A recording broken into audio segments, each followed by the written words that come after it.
Hello বন্ধুরা, আসসালামু আলাইকুম। সবাই কেমন আছেন? আশা করি যে যেখানে আছেন অনেক অনেক ভালো আছেন। বন্ধুরা, আজকের ভিডিওতে আমরা আলোচনা করব নোকিয়া X200 এই ফোনটি নিয়ে। আর এই ফোনটি 2022 সালে নোকিয়া আমাদের মাঝে নিয়ে আসতে যাচ্ছে। ফোনটির কিছু হাইলাইটের বিষয় হচ্ছে এই ফোনটিতে থাকবে স্ন্যাপড্রাগনের 2022 সালের সবথেকে latest flagship processor Qualcomm Snapdragon 8 Gen 1 processor. এই ফোনটিতে আরও থাকবে 144 হার্টজ রিফ্রেশ রেটের সুপার অ্যামোলেড প্যানেল এবং 200 ওয়াটের একটি ফাস্ট চার্জার। আর এই সব বিষয় নিয়েই বিস্তারিত আলোচনা করব আজকের এই ভিডিওতে। এই ফোনটিতে কি স্পেসিফিকেশন দিয়ে নোকিয়া আমাদের মাঝে নিয়ে আসতে যাচ্ছে, ফোনটির প্রাইস বাংলাদেশ এবং ইন্ডিয়ান মার্কেটে কত হতে পারে, এই ফোনটি কবে লঞ্চ হবে, এছাড়া জানাবো প্রাইস অনুযায়ী ফোনটা আপনার জন্য কতটা ভ্যালু ফর মানি প্রোভাইড করা ফোন হতে যাচ্ছে। আর আপনাকে বলবো সম্পূর্ণ ভিডিওটি আমাদের সাথে দেখার জন্য। আপনি যদি আমাদের চ্যানেলটি প্রথমবার ভিজিট করে থাকেন তাহলে থ্যাংক ইউ সো মাচ। আমাদের চ্যানেলটি সাবস্ক্রাইব করে পাশে থাকা বেল আইকনটি প্রেস করে আমাদের সাথে থাকবেন। চলুন তাহলে শুরু করা যাক আজকের ভিডিও। সবার প্রথমেই আমরা আলোচনা করব এই ফোনটির ডিজাইন ও বিল্ড কোয়ালিটি নিয়ে। এই ফোনটির ব্যাক সাইডে থাকবে ট্রিপল ক্যামেরা, সামনে থাকবে মিডল পাঞ্চল কাটিং ডিসপ্লে। ফোনটিতে পেয়ে যাবেন ইউএসবি টাইপ সি পোর্ট এবং 3.5 মিলিমিটারের হেডফোন জ্যাক। সিকিউরিটি হিসাবে এই ফোনটিতে ব্যবহার করা হয়েছে ইন ডিসপ্লে ফিঙ্গারপ্রিন্ট সেন্সর। তো ফোনটির ডিজাইন ও বিল্ড কোয়ালিটি আমার কাছে মনে হয়েছে ভালোই হতে যাচ্ছে। আর এই ফোনটির ডিসপ্লেটা হলো 6.8 ইঞ্চি মাপের সুপার অ্যামোলেড প্যানেল, যা রিফ্রেশ রেট হলো 144 হার্টজ।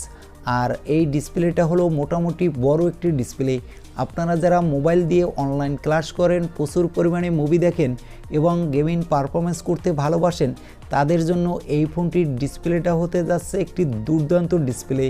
আর এই ডিসপ্লেটা হলো HDR10+ সাপোর্টেড একটি ডিসপ্লে। আর এই ফোনটির ডিসপ্লে ব্রাইটনেসও এক কথায় দুর্দান্ত। তো ফোনটির ডিসপ্লে কোয়ালিটিও আমার কাছে মনে হয়েছে ভালোই হতে যাচ্ছে। এবার আমরা আলোচনা করব এই ফোনটির ক্যামেরা সেকশন নিয়ে। এই ফোনটির ব্যাক সাইডে থাকবে ট্রিপল ক্যামেরা, যার প্রাইমারি লেন্স হলো 200 মেগাপিক্সেলের।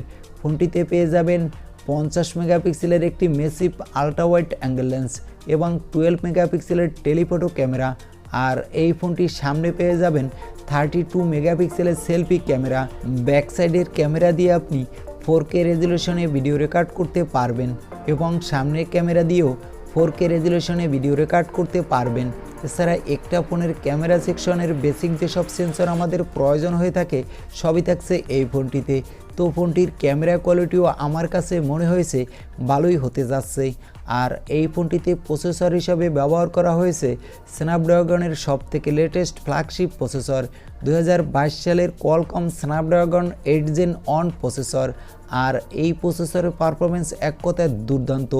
আর এই ফোনটিতে আপনি গেমিংয়ের জন্য PUBG, free fire, call of duty, Asphalt 9-এর পাশাপাশি সব ধরনের বড় বড় অ্যাপসগুলো ভালোই স্মুথ প্লে করতে পারবেন। আর এই ফোনটির র্যাম হলো 8GB এবং 12GB। আর এই ফোনটির রম হলো 256GB এবং 512GB।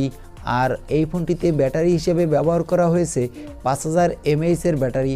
বক্সে প্রোভাইড করা হয়েছে 200 ওয়াটের একটি ফাস্ট চার্জার। তবে আমার কাছে মনে হয়েছে 65 ওয়াটের ফাস্ট চার্জার অথবা 120 ওয়াটের ফাস্ট চার্জার বর্তমান সময়ে মোবাইলগুলোতে ব্যবহার করলে ফোনগুলো একটা সুবিধাজনক পর্যায়ে থাকে। এর থেকে বেশি ফাস্ট চার্জার ব্যবহার করলে ফোনগুলো অনেক সময় অনেক সমস্যা দেখা দিলেও দিতে পারে। যেমন আমরা দেখেছিলাম প্রথম যখন 120 ওয়াটের ফাস্ট চার্জার ব্যবহার করা হতো তখন ফোনগুলো অনেক সমস্যা দেখা দিত। তবে আশা করা হচ্ছে ফ্ল্যাগশিপ ফোন হিসেবে 2022 সালের ফোনগুলোর মধ্যে এই ফোনটি একটি দুর্দান্ত ফোন হতে যাচ্ছে। আর এই ফোনটির প্রাইস হবে ইন্ডিয়ান রুপিতে 45 থেকে 50 হাজার রুপির আশেপাশে, যেটা বাংলাদেশের মার্কেটে পাওয়া যাবে 60 থেকে 70 হাজার টাকায়। তো আমার কাছে মনে হয়েছে এই বাজেটে এই ফোনটি একটি দুর্দান্ত ফোন হতে যাচ্ছে ফ্ল্যাগশিপ ফোন হিসাবে। আর এই ছিল আজকের ভিডিওটি কেমন লাগলো তা অবশ্যই কমেন্ট করে জানাতে ভুলবেন না। আর ভিডিও ভালো লাগলে একটি লাইক করে দিবেন এবং আমাদের চ্যানেলে নতুন হলে সাবস্ক্রাইব করে পাশে থাকা বেল আইকনটি প্রেস করে আমাদের সাথে থাকবেন। আজকের মতো আল্লাহ হাফেজ।